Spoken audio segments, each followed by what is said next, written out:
Google Pay, PhonePe போன்ற UPI செயலிகளை India முழுவதும் அதிக மக்கள் பயன்படுத்துகின்றனர். இந்நிலையில் மக்கள் அதிகம் பயன்படுத்தும் இந்த யுபிஐ செயலிகளில் ஒரு முக்கியமான ஆப்ஷன் நிறுத்தப்பட உள்ளது. இது குறித்த தகவல்களை இந்த பதிவில் சற்று விரிவாக பார்க்கலாமா?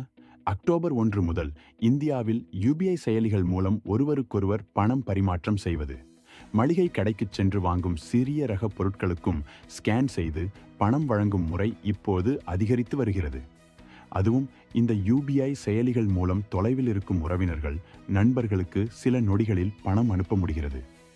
எனவேதான் கூகுள் பே, பேடிஎம், ஃபோன்பே போன்ற யுபிஐ செயலிகளை அதிக மக்கள் பயன்படுத்துகின்றனர்.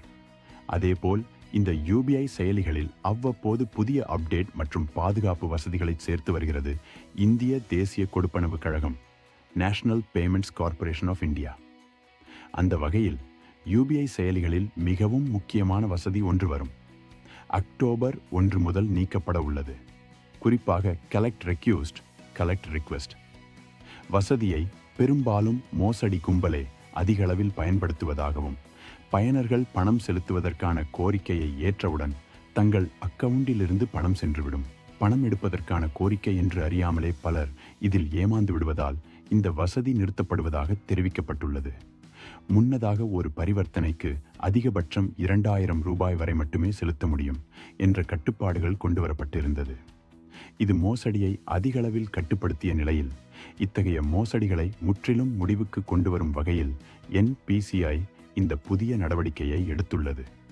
எனவே இதன் மூலம் இனிமேல் பயனர்கள் யாருக்காவது பணம் அனுப்ப வேண்டும் என்றால் QR கோடு அல்லது தொடர்பு எண்களை பயன்படுத்தி மட்டுமே அனுப்ப முடியும். குறிப்பாக இந்த புதிய கட்டுப்பாடுகள் வரும் அக்டோபர் 1ஆம் தேதி அமலுக்கு வருகிறது என்பது குறிப்பிடத்தக்கது. இந்த வீடியோ உங்களுக்கு யூஸ்ஃபுல்லாக இருக்கும் நம்பர். இந்த மாதிரி டெக் கண்டென்ட்டுக்கு PG டைம்ஸ் ஃபாலோ பண்ணுங்க, சப்ஸ்கிரைப் பண்ணுங்க.